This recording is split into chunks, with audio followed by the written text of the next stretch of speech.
Van চালক শেখ আসাদুজ্জামানের মেয়ে আরিফা আক্তার এবার মেডিকেল কলেজ ভর্তি পরীক্ষায় ৭৮.৫ নম্বর পেয়ে মেধা তালিকায় ১,৯৭১তম হয়েছেন। কিন্তু অর্থের অভাবে বরিশালের শেরেবাংলা মেডিকেল কলেজে ভর্তির সুযোগ পেয়েও ভর্তি হতে পারেননি মেধাবী এই ছাত্রী। ছোটবেলা থেকেই পড়াশোনার প্রতি আগ্রহ আরিফার। এসএসসি ও এইচএসসিতে জিপিএ ৫ পেয়ে উত্তীর্ণ হন।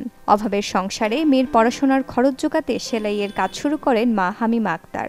এক পর্যায়ে নিজের সোনার গয়না বন্ধক রেখে খরচের যোগান দিয়েছেন তিনি। কিন্তু এবার মেডিকেলে ভর্তির সুযোগ পেলেও পারিবারিক সঞ্চয় বলতে কিছুই আর অবশিষ্ট নেই। ভর্তি পরীক্ষা দিয়ে আলহামদুলিল্লাহ পরীক্ষা ভালো হয়, জানতাম কোথাও না কোথাও হয়ে যাবে চান্স। তারপরে রেজাল্ট দেওয়ার পরে দেখলাম একটা ভালো পজিশন আসছে, একটা ভালো মেডিকেলে হয়েছে। মেডিকেলের মতো একটা জায়গায় পড়ার জন্য যতটা খরচ দরকার তা আমার ফ্যামিলির পক্ষে বিয়ার করা সম্ভব নয়। তাই আমি চাই সবাই যেন আমাকে সহযোগিতা করে আমার আগামী দিনগুলো পথ চলার জন্য। আমি যেন একজন ভালো ডাক্তার হয়ে এই কলেজ থেকে বের হতে পারি। আমি যেন লোকজন যেভাবে আমার জন্য কষ্ট করছে, সবাই যেভাবে আমার পাশে দাঁড়াইছে, সৃষ্টিকর্তা যেন আমাকে ঠিক ততটাই বড় করে যে আমিও মানুষকে সাহায্য করবো এভাবে আপনাদের মতো একদিন। মেয়ের পড়ালেখার সুবিধার্থে কয়েক বছর আগে গ্রামের বাড়ি ছেড়ে বাগেরহাট শহরে ছোট একটি বাসা ভাড়া নিয়ে বসবাস শুরু করে দরিদ্র এই পরিবার। যাতায়াত ভাড়া দেওয়ার সামর্থ্য না থাকায় নিজেই ভ্যানে করে মেয়েকে ক্লাসে দিয়ে আসতেন বাবা। আমি লেখাপড়া জানি না, আমি বড় কষ্ট করিয়া আফসোস করি যে হারে আমি লেখাপড়া যদি জানতাম আজকে আমার এত কষ্ট হতো না। দিন মজুরি দিয়া আগে পরের বাড়ি বদলা খ্রিস্টান থেকে কত কষ্ট করছি। তারপরে একটা ভাড়ার ভ্যান আমি চালাইছি, চালাবার পরে আমি কিছু লোন মন তুলিয়া ভাড়ার ভ্যান উঠাইয়ে দিয়া নিজে একটা গাড়ি কিনলাম।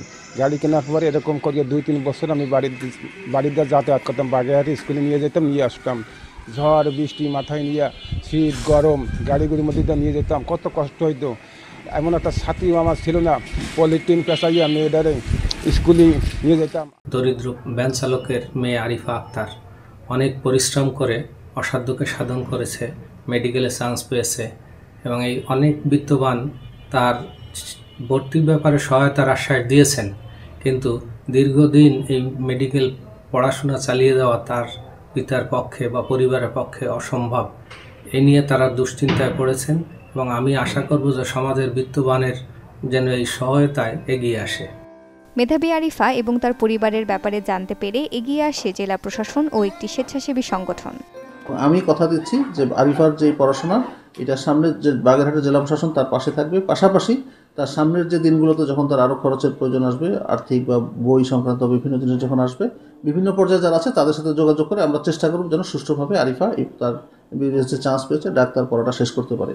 এবং আমার অনুরোধ থাকবে সে যেন অবশ্যই আমাদের বাগেরহাটের মুখ উজ্জ্বল করেছে, পরবর্তীতে সে যেন তার ফলাফলের মাধ্যমে কর্মজীবনের কৃতিত্বের পরিচয় দিতে পারে।